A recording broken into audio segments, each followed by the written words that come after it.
QC classes या quantum chemistry class के unit solution का क्लास 12 का है का वीडियो नंबर 14 जो अंतिम वीडियो है जो बना रहा हूँ आपको। इसमें आप बताऊँगा मैं एबनॉर्मल मॉलिक्यूलर वेट अर्थात अब सामान्य अणुभार। आप जानते हैं कि जो ये चैप्टर विलियन वाला है इसमें वाष्प दाब में आपेक्षिक अवनमन, परासरण दाब तथा क्वथनांक में उन्नयन एवं हिमांक में अवनमन इसका प्रयोग हम अज्ञात पदार्थों का अणुभार ज्ञात करने में करते हैं। लेकिन आप जानते हैं कि किसी पदार्थ के एक मूल अणु का जो भार होगा वो उसका अणुभार होता है। इसी प्रकार एक मूल परमाणु का जो भार होता है वो उस पदार्थ का परमाणु भार के बराबर होता है। बच्चों, ये नियम जो हैं तब सत्य होते हैं जब पदार्थ का ना तो वियोजन हो ना संयोजन हो, अर्थात ना तो वो विलायक अवस्था में ना तो टूटें और ना तो आपस में जुड़ें। अगर वो टूटते या जुड़ते हैं तो उनका अणुभार सामान्य रूप से जितना आना चाहिए उतना नहीं आएगा, या तो उससे कम आएगा या तो उससे ज़्यादा आएगा। इसलिए इसमें एक संशोधन किया गया, एक गुणक लगाया गया, इसको कहा गया वांट हाफ गुणक। वांट हाफ गुणक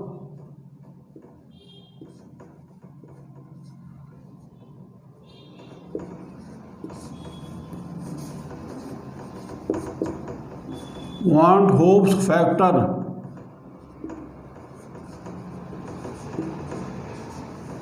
इसका यूज करने पर हमें सही मात्रा में भार और भार मिल जाएगा। अब देखें आप, जैसे अगर कोई पदार्थ ना तो जुड़ता है ना तो टूटता है तो उसके लिए वांट हाफ गुणक का मान 1 होता है। अगर वह पदार्थ टूटता है तो उसके लिए आई का मान जो होगा 1 से ज़्यादा होगा। ये स्थिति हुई वियोजन की। वियोजन मतलब वह टूटना। और अगर संयोजित होता है उसका मान आई उसका मान 1 से कम होगा, ये संयोजन में होगा। ये संयोजन या वियोजन जब नहीं होगा तब होगा। संयोजन या वियोजन न हो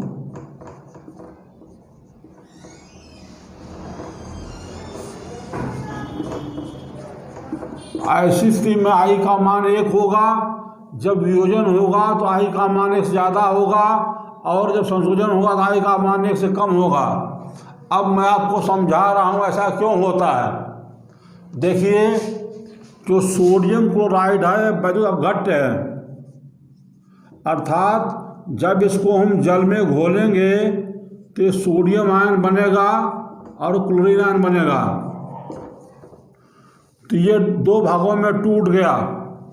जब 2 भागों में टूट जाएगा तो इसके आयनों की संख्या बढ़ जाएगी। जब आयनों की संख्या बढ़ जाएगी तो जो मोल की संख्या होगी वो भी बढ़ जाएगी।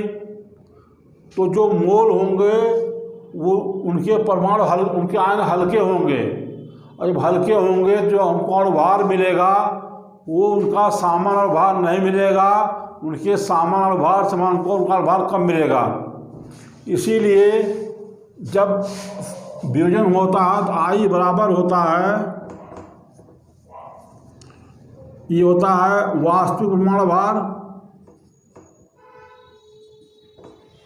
वास्तविक अणुभार बटे प्रेक्षित अणुभार। प्रेक्षित अणुभार तो प्रेक्षित अणुभार हमेशा जो है कम होगा, वास्तविक हमेशा ज़्यादा होगा। तो जब इसका अंश बड़ा होगा, हर छोटा होगा, तो आई का मान हमेशा 1 से अधिक होगा। जब ये संयोजन होगा इसका, ऐसी स्थिति में जब अणु जुड़ जाएंगे तो अणु भारी हो जाएंगे। तो जब भारी अणुओं की संख्या बढ़ जाएगी तो उनका अणुभार बढ़ जाएगा इस स्थिति में। तो I का मान जो होगा ये वास्तविक अणुभार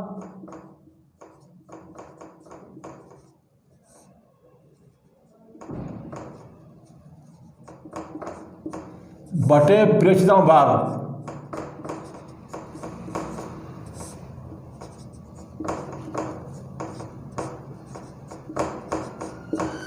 प्रेक्षित अणुभार का मान ज़्यादा होगा, वास्तविक का मान कम होगा, तो इसका अंश छोटा होगा, हर बड़ा होगा, इसलिए I का मान जो होगा वो लेस देन 1 होगा।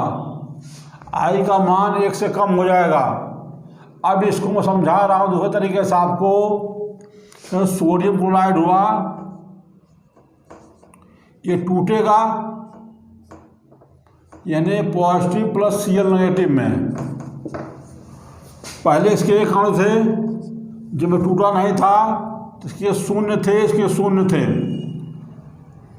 मान लो इसके अल्फा टूटते हैं तो बचे कितना, 1 माइनस अल्फा बचेगा, ये बनेगा अल्फा, ये बनेगा अल्फा।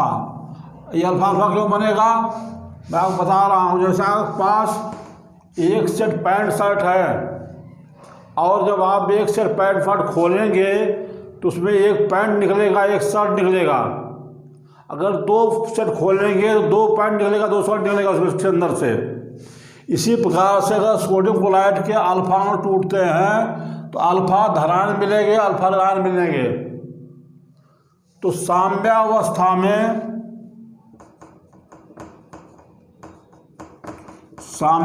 में कितना अणु होंगे, 1 माइनस अल्फा ये बचा, अल्फा ये बना और अल्फा ये बना, ये कैंसिल हो गया, बचा 1 प्लस अल्फा।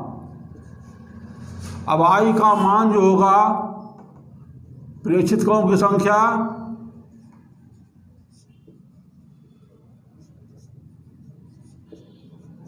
बटे वास्तविक कणों की संख्या,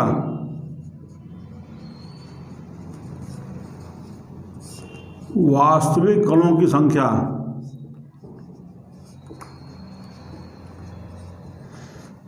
हमको मिले कितने, 1 प्लस अल्फा, हमने लिया कितना था 1, तो I इज इक्वल टू होगा 1 प्लस अल्फा। ये शो करता है कि I का मान ग्रेटर देन 1 होगा।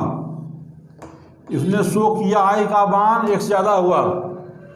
इसी प्रकार से आप देखेंगे जब संयोजन होगा उस स्थिति में ये होता है।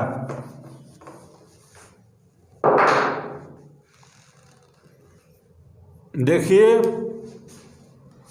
ये होता है आपका एस्टिक एसिड। एस्टिक एसिड के 2 अणु जब मिलते हैं तो ये जुड़ करके एक अणु बनाते हैं। इसका गुणांक हुआ 2, इसका गुणांक हुआ 1, मतलब 2 अणु कितना बना, 1 अणु बनाए।